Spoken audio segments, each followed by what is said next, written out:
right, guys, welcome back to Two in the Zone. You have the one, the only, the greatest of all time Dead Press Picks, myself, AC. Thank you, everyone, for jumping on today's episode. I think this is 100, right, Dead? Yeah, huh? That's why you look so good. Yeah, I dressed. We both dressed up for our 100th episode today. Um, again, man, none of this would be possible without our sponsor, Seven Stack Sports. Give them a follow right there on the screen on Twitter at Seven Stack Sports. The best book on Twitter by far. Same day payouts if you're using cryptocurrency, reduced juice lines, and I think Dead and I are on a collab like heater right now. So we're gonna probably do another collab here soon with a giveaway, and that's gonna be sponsored by Seven Stacks. So definitely give them a follow. They're over 10,000. Let's get them to 15,000 next.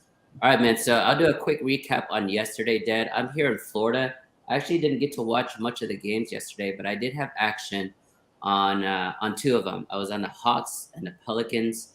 The Hawks, what a dud at home, 110-86. They lost to the Miami Heat. They're down 1-3, heading back to Miami tomorrow night. I'm actually going to go to that game. I think the Heat are going to close it out tomorrow night. Atlanta, stick a fork in them, right? Yeah, I mean, at this point, I would call them dead. I had them on Friday night for that big come from behind win, and then I went to the Heat last night as my 2-unit play. So I was happy with that result, but we were on the Pelicans together, so we were able to cash that in. Yeah, Trae Young, I mean, under 10 points last night, so just an extremely disappointing playoff series for Young, but that's what you and I have talked about all season with the Miami Heat defensively, how tough this team is. So encouraging series so far for Miami, but I think they'll close it out in 5 for sure. I thought you were going to say that's what we were talking about. Trae Young is no Luka Doncic. That's for sure. Well, that is true too. All right. This last game we were both on the Pelicans. Obviously, the Suns are without Devin Booker, who is a bona fide MVP candidate, Dead. But, dude, they're giving up a ton of points without Devin Booker. What is up with the Suns' defense? Yeah, defensively they've been challenged, right? That game on Friday night was another tight one. That could have went either way going into the fourth. Pretty close game. I think the Suns were up by 2. So they might feel fortunate, to be honest, to be at 2-2 because they still have held serve. You know, it's still has to go through Phoenix at this point. As long as they can take care of business at home, they're still a pretty heavy favorite to win the series.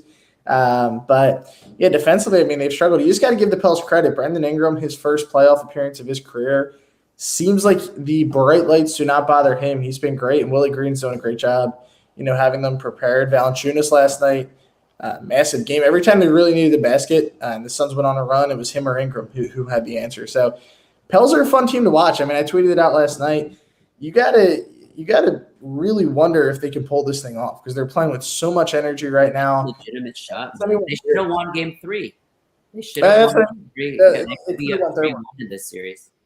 Right, yeah, they very well could be ahead at this point. So it's a 3-game series now, and we'll have to find out. But no one thought a week ago that the Suns would be in this position, and that's the beauty of the NBA playoffs.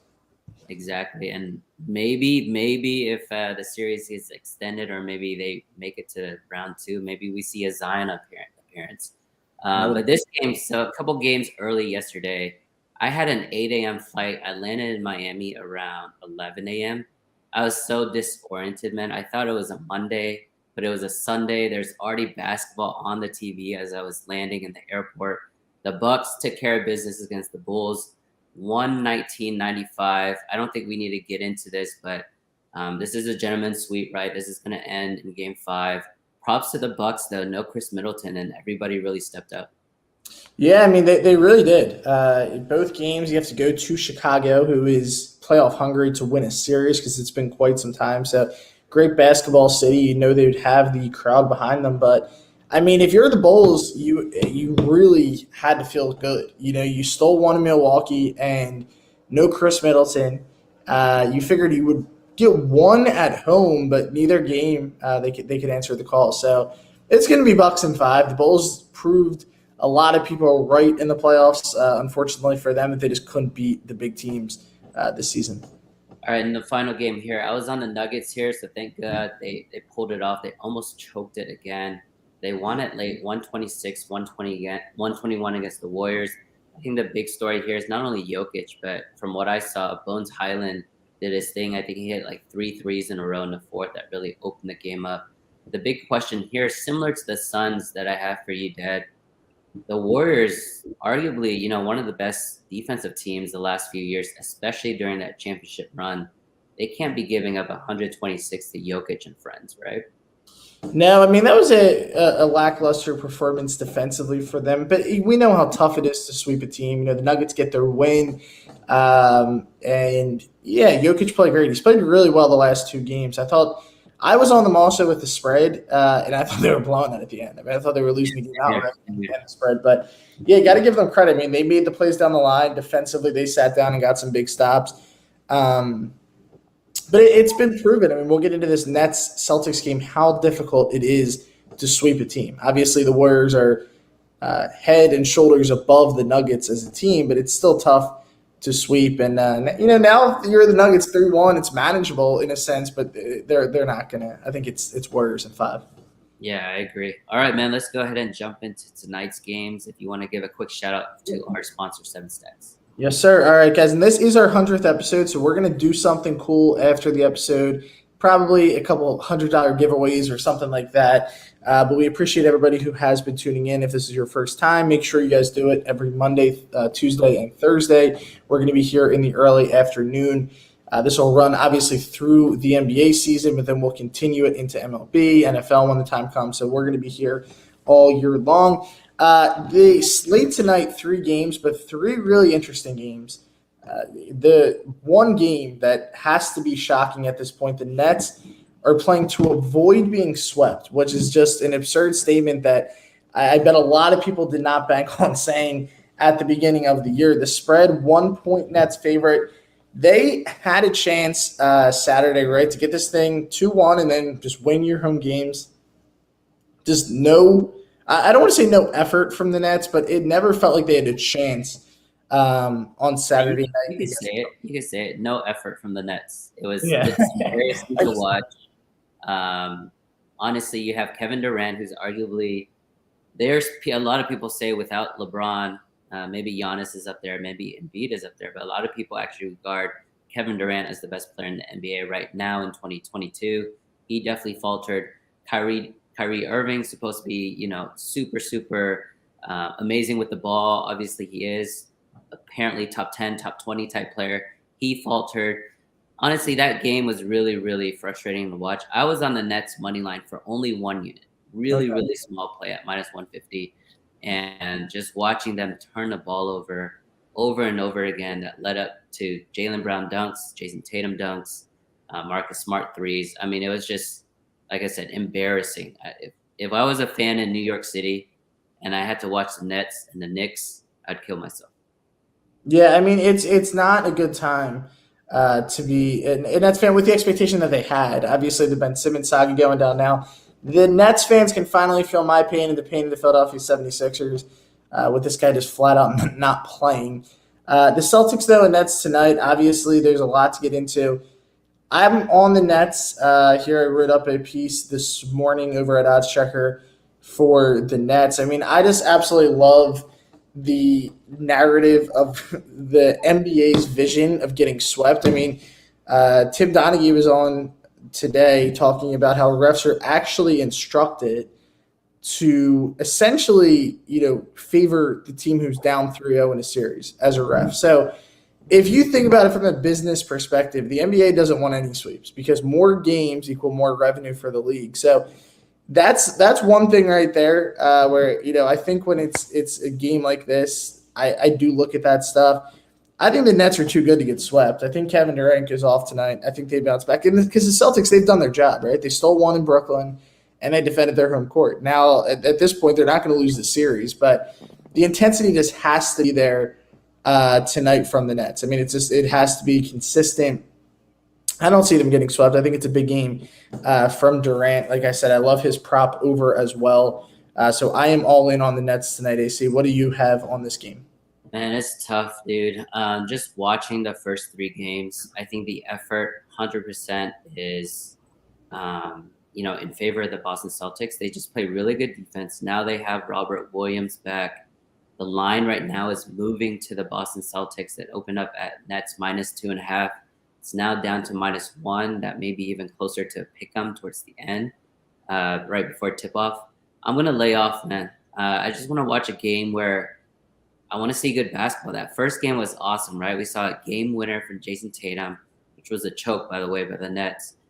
Game winner from Jason Tatum. I want to see another, entertaining, tantalizing game because this is supposed to be, a really good series. This was supposed to go 7 games, and if it ends in 4 or 5, I mean that's a really big disappointment for me. But as far as the game is concerned, Dead, I'm gonna lay off. I'll trust you on your Nets play though. Yeah, and I think that was a good point, right? The Nets kind of controlled games 1 and 2 until late in the game. So I think they've been right there. And I think if any team can pull off this 3-0 comeback, AC, it might be Brooklyn, is due to the players that they have in KD and Kyrie. All right, let's head to the city of brotherly love, my Sixers. -8, so this line has continued to move up. Fred VanVleet officially announced out. The Raptors obviously banged up. We know Scotty Barnes has been out for most of the series. He did come back last game, but he's not near 100%. Sixers -8 tonight. I'm all over that spread for Philly. Do you have any thoughts on this game? Yeah, this is definitely a Phillies play. -8, that's a blowout line in my opinion, type of read. So I do lean with you on the Phillies. I kind of like the under, man. I think it's such a low total, 211.5 for two teams that scored a ton those first 4 games. So I guess maybe they're thinking with Matisse Thybulle back in the lineup, there'll be more defense, which there will be. But I don't know, that total makes me like the under just because it's so low. But I defer to you. I do like the Sixers tonight as well. Yeah, I just think the line, the way it's said here, obviously Toronto got their 1 game there at home, but Philly, they've covered this line both times they played here in the playoffs. They're just a better home team. How about any props in this game, AC? I don't know if you've looked into any markets for the prop game. I know we've been hitting a lot of these for this series in particular. I will hold on. Let me see the number that it fell to because I know it fell a little bit. But one prop that I do like tonight, I am going with OG Anunoby. I just want to see the number. So he's at 16.5. I just, again, think it's too low because now you have VanVleet out of the lineup. It's more chances for OG. So I like his over there at 16.5. I don't expect Scotty Barnes to be as aggressive as he, was during the regular season due to his injury. So I think it's going to be Siakam, OG, and Gary Trent Jr. who are going to have to lead them in scoring. So I like Anunoby there at that 16.5 number for his over on points.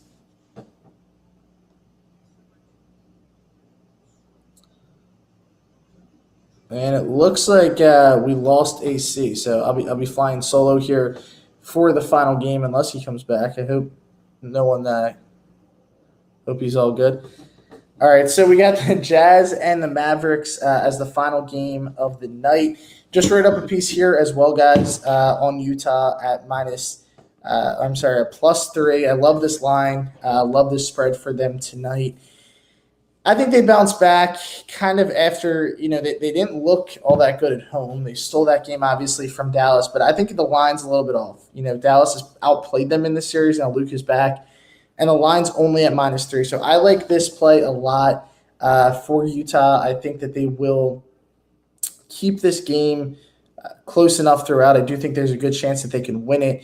Looking at a couple of player props, have some questions in the chat about player props. One that I do like a lot tonight for this game in particular is Jalen Brunson under 20.5 with Luka back, and it seemed like he was locking enough minutes that I think that we could sneak this play under. So I like Brunson under 20.5 again, simply due to the fact that Doncic is back. Obviously, he'll still get his shots back. There he is. I thought someone took you away. Well, this is the game of the night, right? Series is tied 2-2. Luka came back in game 4, had an awesome game, amazing three-pointer with 30 seconds left. I thought the Mavs were going to steal it. Dwight Powell went 0 for 2 at the free throw line to break the hearts of Mavs fans, but That had to be rough. I think they come back and they dominate Utah today. I think this line is a little misvalued.